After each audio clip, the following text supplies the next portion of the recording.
me se kwaso ana me se kwaso ah e kwaso se kwaso e dey na do ba ha ah me fa fom nananum hwe oba ma nananum go fom beti ya yegu so te Sam me as me fa fom andi nananum se dey na do be pie ha nana dedi kan mo atena si DL News.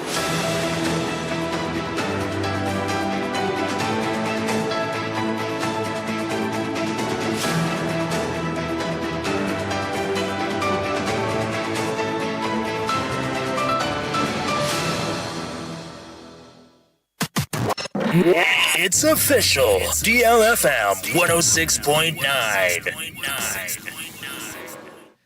Yamamo akwaba afi tumirike. Nishia wo Facebook no so YouTube and afi TikTok wo DLFM 106.9.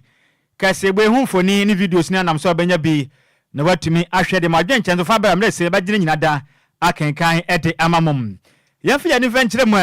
e watepa ene ne potem. Kroba ko edi eda so eye abansuo som na kopie mu ho no ma meka sei ensubrani atimi ato emanipa bi atimi aprepram afoforo ba de sene hanso anase ne afoforo ba de sene eye 70 aha wono mu nyina da enya baabi entimi emfa wo muti emfanto enam so etimi toye pa na oten watapa eye abansuo so a eno no wo ahafo ano eye nov eye mensinim ewo eye asantematanum na nka ne kirem se enso na toye no etimi apa esukuu dan ana afi so ade hye na okro hono mu bi eye edan so ma meke sei no dodo da no munye baabi entimi emfa wono muti entimi emfantom na ye Enquires nadmo zonal coordinator edema eye tepa eye abanso so no wakasa ekirem sem no krapa na asemo na asie no amade hye bebia na omo ho etimi aka afi so foforo babro be ye 70 ena omunya da ho aka ne wonom enya baabi entimi fa omutiri emfantom no akase je omoden etime made hye bi etime do omutiri akwakoto eye nso bi dan mu a make se omoden ahwehwe mu na etime abona mrepe se mu na omoden de mu ahodo etimi ede amade hye wakase ekirem ze muguso etua na mopase betime abona ade hye a wonmo aka watapa eye abonsuso no omoden apa epuma sibire ojemre ene santofo kasa ye ne se mu nkiremu no enie The French Ernest, Namie Abusiaso, Zona Coordinator, Nabi, around 7:30 day. Sukesi bi started na infama, insuna infama so dem. Yama, dance any school dine na so apipa. Nipa, I say the year assessment, the year assessment. The nipa be 4 and sustaining injury. A dine around 28 and I affected. Nipa almost 70 plus. And on my car, Ibina Babina. Then I'm an assembly member in committee for maybe never been in a solid dime, but it is a solid dime. I'm not going to be a call home or Mubia Hoyet and I affected. Nipa almost 70 plus and on my car, Ibina Babina. Then I'm an assembly member in committee for maybe never been in a solid dime, but it is a solid dime. I'm not going to be a call home or Mubia Hoyet and assessment what their office. Ani awoti ye ukopie mo ewo tepa eye abonsuan so a ono ene ye nadmo zonal coordinator edema odum de den ede Enquires na ba Facebook no so DLFM 106.9 kofiti adamanti ode foni bi atoso aba benya bi ne watimi ahwe na ba hwe dan pa so apa na se de agye no ena afin so beto de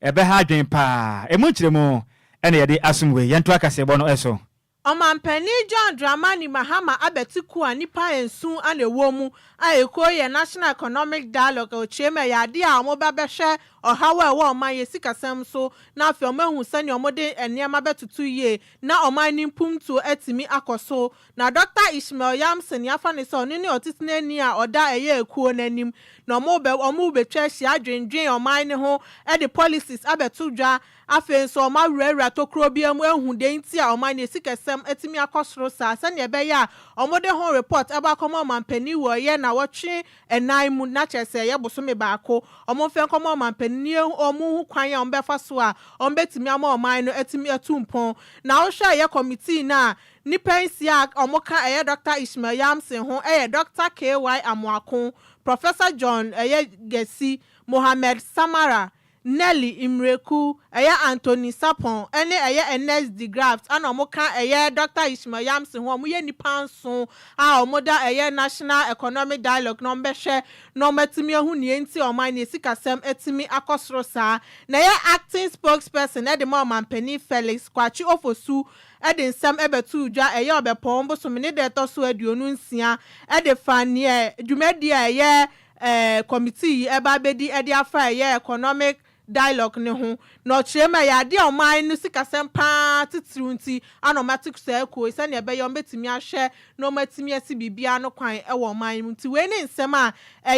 kasamafo de man pani Felix Kwachi Ofosu e de betu edwa yentu akase bon so le monfa nwura mu e wo finfi matenum na na kopie mu a EKK Charity Foundation moden etimi abo e de agura mu e wo finfi matemu na oba bi ono wanya mfinhia no Eduasa Enson 37 Nidin Ede Mary Jackson ne mame wanye nufuo mu kokram yade a be ekoba de semfinhia mienu ni mame wa bra pra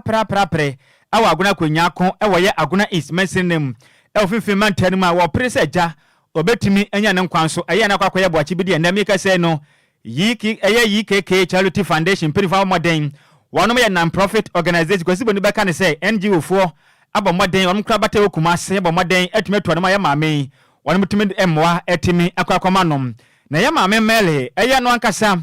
obi a na chese obowaden adwumaden ye pa na ono no na enuane na waye ton no obomoden ema ne nsa etimi kwana no mebi nso etimi eso abusuan so nanso enam yade abeka won mu ni ama yesi amekese na sitinem etimi ayaden ye pa ede amano woye aguna kwanyako na na ho akase abanti yesi amekese ya maame Mary Jackson otimi enkwa adwuma bio ne hawo ne nyina da ode akwato no maame ane din madam ya afri yesu a ne maame nso ebo ne homodin ye bia nanso no essence ono nko ansa entimi enkata anase nso ne bayi so nti obo ne homodin se nkaja abafo betua babo nanso ne mo ayede ne abusuane kromu nyina da etimi etwa wono mani ede agya ya maame Mary Jackson ne nsem oto dwape ene ya maame Mary Jackson no ankasa na danfo bako a owo asante mantianu kumado modin ede adesre ekwakoto EKK Charity Foundation anim so moden enkoboa ya maame na make say ya maame Mary Jackson no EKK Foundation am Dr. Evans Kofi Kwafo ebo modidi anim no abo moden ade sikaya 10,000 Ghana cedis akane sikam 100 million say maame onje no mfa mbo ntoto nduro ne ade ne ntimo kokura yade a asoro no fumu no Nyankopon nya dom na ya maame ne ho entimi entonom na mra maame ono owofo edema Mary Jackson no ne den ede madam afri ye ejemre eni ensem training sakode be project nkomo ene wo kirem sem sana montuo ya ekoso nani aje papa se ene EKK Foundation moden etimato na monpa etesa beboa man bay ne ho etimi atono akase kirem sem odem penifo se pa na monpa wono mato afin so ode ade strato Ghana manyina nim ankwankwa na afin so enyumeku ahodo mo ka biewom na afin so nso ahodo nyina nim sem ne ba no hiam wanti Ghana fo yemamode mra ne nsem efise de ekoso no sama ma ne nsem ne ba no wa hwe na ne nkwa etimi afri ne nsem ogemre ene ye nsem training sa kwada prepare to twenkomo nsem do de som ye no emu nkiremu no enie Pacho cancer. Pacho 1 year kwachana ma yetino de ne call hospital na yegusua doctor ocean so say you the name for process ni time ni dia on be kana for ya training ya gana for say won come na wan bua openi no di ni na dia mwe ko biala no on fe mo bua ko de na di class dem Pacho na be okofo o de yenyani mwa ebio niska film so tekwawa kwade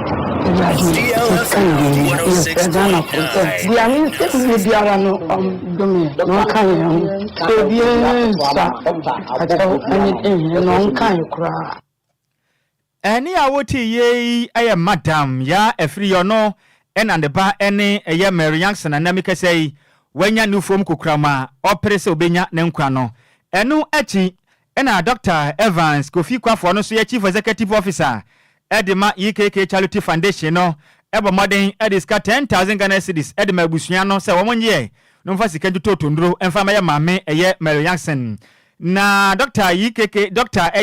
Evans Kofi Kwafo akase kirem se enya sika we nkwa no ma abusua womonye agina ne naso efi mekra bra na timi aboa ema ya maame Mary Jackson no watimi enya nankwa avizo asaka ze chirem se maame no o ma mienu a eho behia se Ghana fo nyina beta nachi no no anka de ba moden ahwe se mmofra no nso ebetimi enya jezentete o school mu na eja wo nso daachi bia no o be o mama pa waka se chirem se Ghana fo nyina meta wo machi na momwe na ye maame mali accent no kokura eye nufom kokura nyada ne saka no entimi entu ase deku ne maame de ho entimi ento no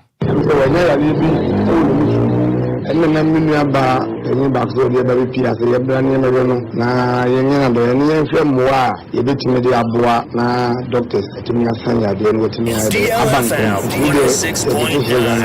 kana volun peje man we nyangofu onim umpeja omani we nyangofu onim na ye ntimi nyi minu aba ye nkwa na edin kan kasa na manu mi minu ba ku de kura mi ketwa panso ho be Ghana for ibi ase nyeti kan ko na de ya de even so bi babo bi ko ya ko ko ma timi tompa bo mi de cha atade ko iti nuba beche no mesele Ghana so mun twa o mani nhwemi nu amba yi na yentimi nyeno ene no made se de a bezem de to Ghana fo nyina yi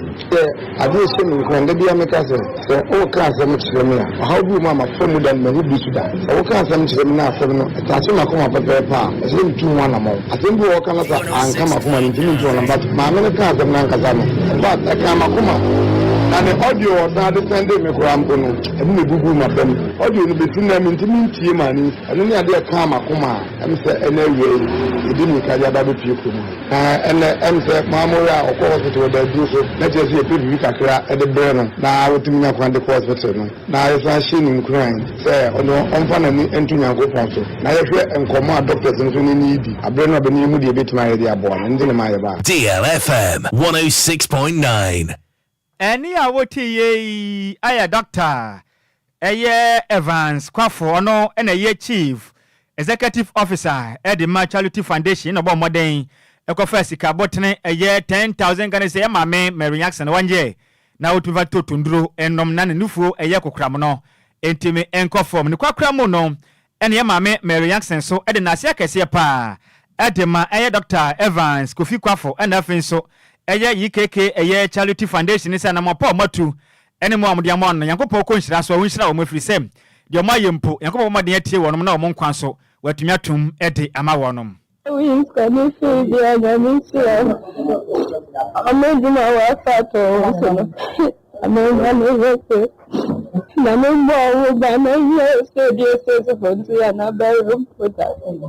honte aitemo also so every day ko DLFM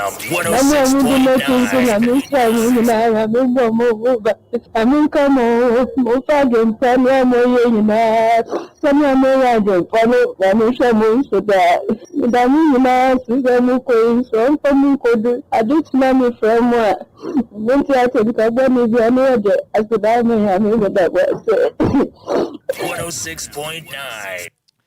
Any awoti ye eye Mary Jackson wenya mfinhia no aduasa enson 37 years ana wochim sa na motu a YKK Charity Foundation photo no twede amponyankopon wo konhyira so a onhyira wo no be Facebook no so DLFM 106.9 kofiti adamanti video ne da so aba banya bi ni wahwe na Sikapa nufom kokram no ha adwen sa breast cancer no ha adwen ye pa ntia na mowa eye Dr. Evans Kofi Kwafo no matu no Nyankopon onhyira won na ya na mon papa se mo amade atu sa na mo yefi se sa nu from kokoam no ha adwen na tete ma no bebre pan Nyankopon onhyira won mo pa wa na mo pa wo matu na aban so fa hyehye pa bi ngwa akwam se nimpa bi o mekọ sa tebia ni mo no ontuma yenso o masene na Ghana de hye nso a e kama koma na mo ma yenyina enkobo afi se eja mpelifo se bia ka onanti ana ka to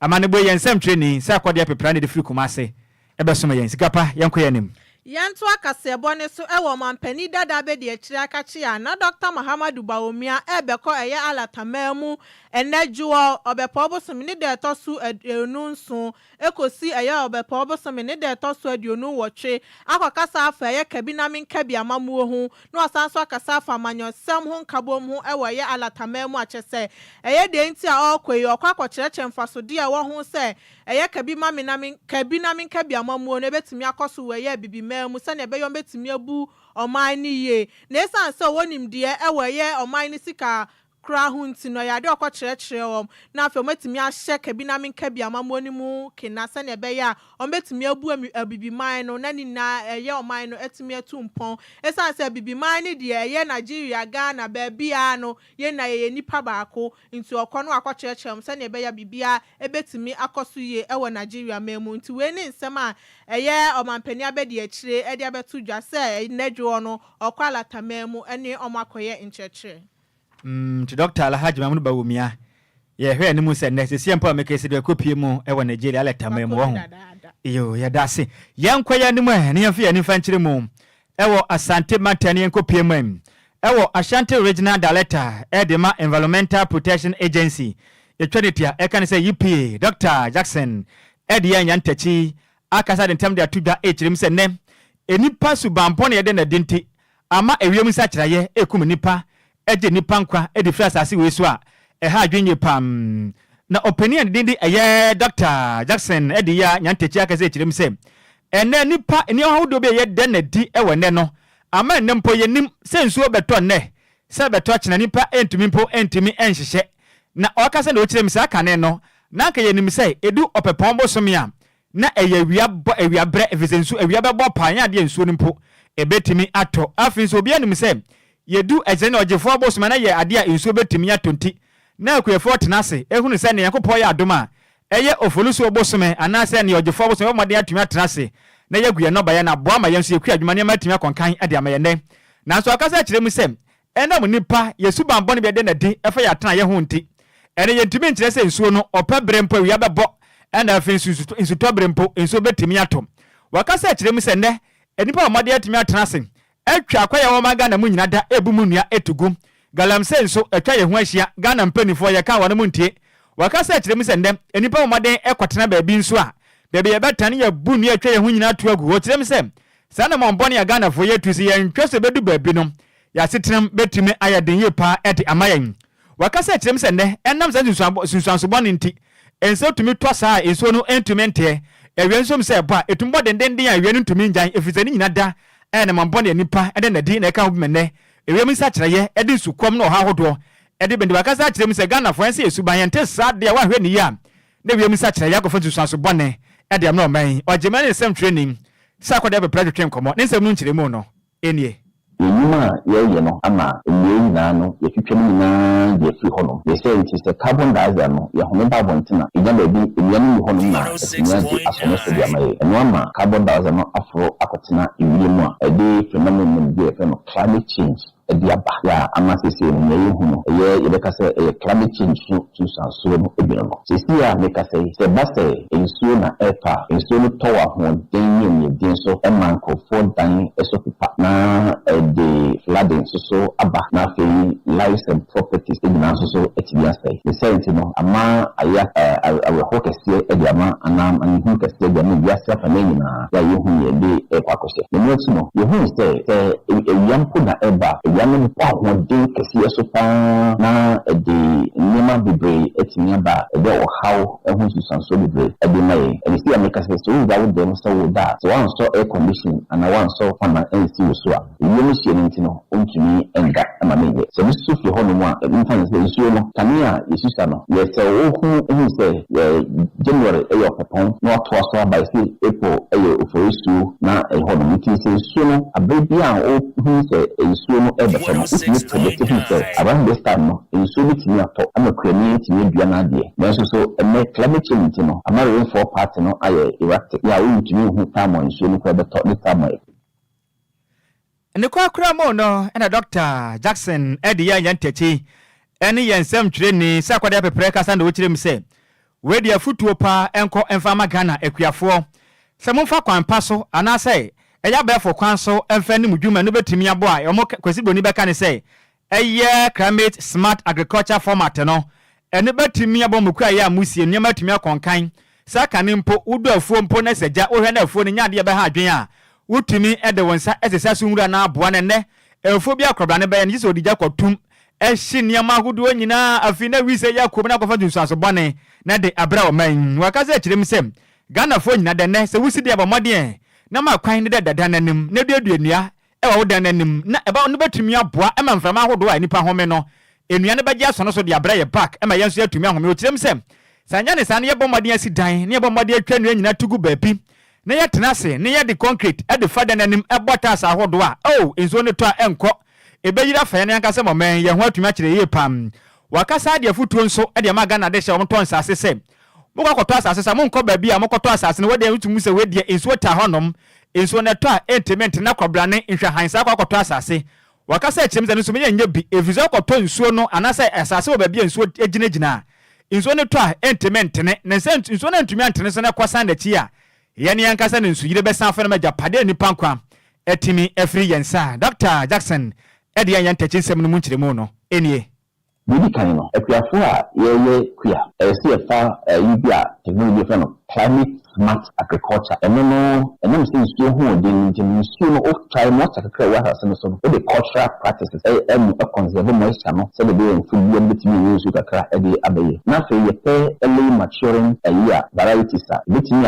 anya aso abra nsuo kakra bi nsuo kakra bi no etimi yes ha de no efi ho no afi no so fi ho no ma se you see efi a ye interested be creative faces bi a betimi bianwia na ma carbon dioxide na ye ho no ya eba no ebian so timi atwe asone so amaye na anko compound ebian sakra na aban yenye afi so ni a yesi DLFM 106.9 the entire surface yenye space one say a form hono nsuo e hono ene na ye a yetu ebura ya stebi ede anom nti yesi nsuo no time so sanu etimi filtrate ewian na timi ne call charge groundwater no emaye na ban na ye ya etimi asibia no so ye two especially ya concrete ho na ma nyam space kwanti run of na no ekwa na atiesi kwame eko nti yesi fie no yenye spaces bia yen concrete ho ni bi ya ni sa ni na awo ho na ma yemu sacha no eso etini ati amaye nti afeso so yenye ya business car ye top plot no yen hwese yen kosi edan no enfan kosi susai no kwan anaba bi ensuo wo da refer wetland no yen kosi ho no because wetland no ena estable as a state na tesuru na kujina ho no ma na at this charging gradually and yako nti yen kosi ensuo enfensi susai ekwemo eni a woti ye ona kopie mu asante mantan mu a oye kwankyerefo edema Environmental Protection Agency EPA ne din Dr. Jackson edi yan tachi ona one yensem training sa kwade apepra twetwe nkomo asante mantan mu no emu nkyeremu nyina ene ye de asom ye nyina wesuwe na ye ho nkofa ye na boafo nkrato ye ba kasebode aka akiri no ye betini nyina da edefri wono mo edi amamo. Yes, I no man to our water. Out of menu that in my two bata. Makwanto hu nsam eye medadwen. Nanso me yensam tro ne nti. Nhyiraba Agyei hwehwemu. Eko hu Sunday Sam's consult. Na wono mu nti ende metimi ba. Nhyiraba ne Agyei ekenkan ye. Eye investigations about womo. Ana me hu se wo apply for visa assistance a enfeli efri se. Wono e track records. Madansi die nie. Ma me ntrel. Sunday Sam's consult edi Britia webi ebeje o visa amount. Se wo ko United Kingdom, Canada, Dubai, Poland, Croatia, Nafe Kradia, Serbia, any Greece nso abeka ho a work permit etechiri. Ma menchire wo mo echiri kwan. Sunday Sam's consult e wo Ofanko barrier, Asofan, our Bay Wise Park Hotel, e wo Asofan New Station hono a. Phone number 0244291546. Email address nso e samuel626@gmail.com. Yeti ehudi enti, we connect dreams with opportunities. E manenye wadwendwen, frɛ wonom na nso bedi adanse media. It's official. DLFM 106.9. Yamamo akwaba afe yanto akasebo ne so ewe nigedie mu na oba ho ofefuo bi ede nsembe tuja ya friend Cindy o de nsembe tuja ya kire se ya ade a one prophet Ojaba altimi atwem pna mu adin ye papa sebi na de o ma dabiye when a prophet Ojaba nso ebeye video elibeto mountain so kire se waji atum se oni abaywa no ada esan se oye nipa our feelings onye dua nti so oba wonam nanim ekobe ni na nti mo twempna wuji ni sikara wode koya ne so de koya o he no ka one wona na nti waji atum se oni oba no ada no no kra kire me ya ade a ne yira wafa na chimpo no just emfa ne ho ya de na wawe no stone na ekoso nanim esansa na yire kasa ku kra be kasa say sindu ye kra sini papa sabi esansa ade ntina oni obi kunu etimi atwempna osanso ye sofo na watwempna na wie na afi ode abeto monten so say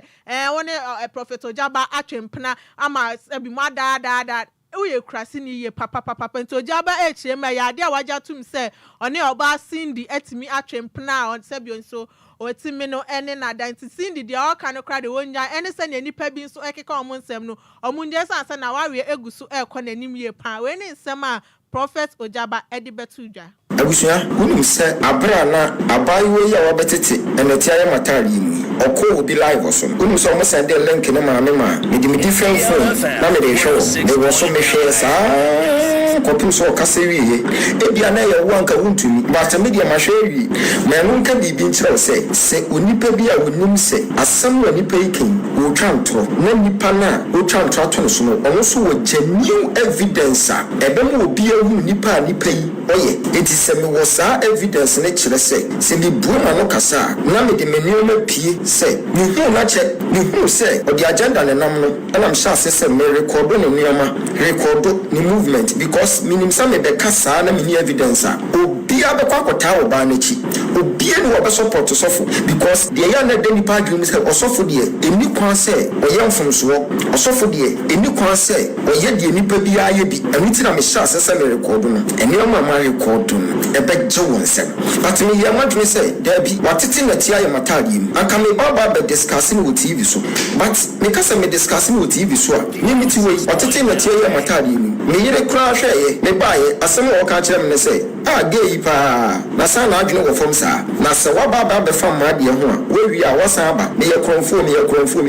nyansani oba ne ka sa ye siri wie ye no ano no because we nim se wa ware nipa wa ware ye spirit and nye we ni bu aware se mi kunu no oba bia ko out da ama oba na ba be ka se menini kuna ko out da na oba ne ja aware je oba bia na adwene wo fom because ye chance ye the chance ya chepa enunti ma ware ye me family they are still intact. I am still who I am. Na the TN say, me sure dear free me mistake mu. Enunti na o send me message I mention. On the me patch dan. Until last year, girl will say my sure dear free me mistakes mu. Ama mu say me ya papa ye bebre ya. E be fa wo how dia bremi.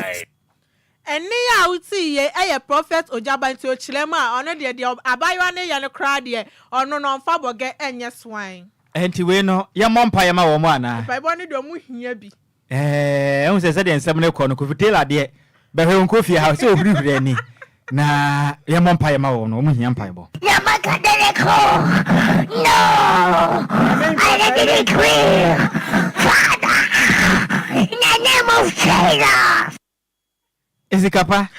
empa na ba ko be so wo mo omu hia be yedu o ye mfa ba ko ntwato ya makadele ko no I didn't clear in the name of Jesus. Aha, Sikapa. Asemo no ageta. Osofo se na mo ne de eden a your ba no watini na ntem sra de asra. Oh. Na de aye no. Na yire kura jatum. Onya spirit. Aha. Yemre ni tranka. Ga ba ko no se wo mo gitum kura se kura wo mu wi. Nde sofo no. Govi. So secret bi a ho bia no ahu emre nti ana aya ansem na aya den pa na nya sa ho anke ye beyi secret wo ho nyina aya den apie ahu na ga na de ba kwa ha no kra be so wo ye broken heart wo hu ye do ne we nya broken heart oh apia oh ye broken heart ni ye broken heart edion broken heart we ni menim ese sofo Ojaba na ache no ana say lady ya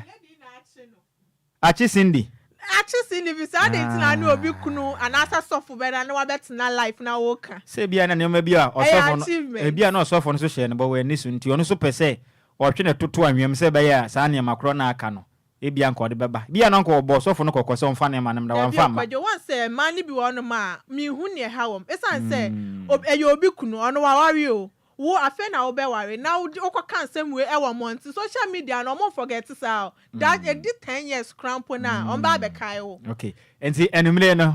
ene Ghana for no be kasa na o man ka se si ginaye yen kan etiefo na dwenkyere we eye efo tomtom gh no kire mi say DLFM news ne de eye no size ye da se wo fake odifri eye new prime station circle no kire mi say endis akitafo no Ghana for pass medua pa na o kire mi say nchia kese enfa nkoma eye Hajia Safia Muhammad and afin so nyamfo Moses Abon ya da se eye Kofi Parliament no kire mi so here live edifri aguna bobi kuma na o kire mi say de Ghana ni beye bia na de bia beye bia no edewanim atwa on senti yentu ye ho fofiri se subamba ye de na de no sunsanso bono no ebesan beka ye ne yankasa ye da wase pa wie na ejina we so na agye mesem kase boy se so ye de nyina da ede esi kase bo mesemfo eye mes mebe entwi ene se mu ede ma ye kofiti de ekopie mu e wo Facebook no eso enani me na ebesin konwa be so ma wie no edi ambeje so eye takrade kwadwakrom twebe wo de se konkron Nhyiraba Kwadwo Sammy B mene Adwoa Agyei Sikapa. Yes, sorry sina na Adwoa Siriki obetena se na one ne mpamfo dia adwumadie no atoa so de ma kasa fidie no en consider DLFM 106 ponemu nyina mo enitia adehye. Give us P capsules. Give it to me, baby. Give us core capsules as well. And man, nyina koko yadie. Sisi yadie, amamanya yem timotete womono. Yedrono no, manumbi, amama demme hon. Give us core capsules. Mrs. Moye ding. Give us core capsules. I give it to you, baby. You give it to me. Oh, yeah. Hey. Give us, you know. Amen, nijia bebusiemu papa. Na bema ka give us P capsules. And give us core capsules. Boom. Nom dia.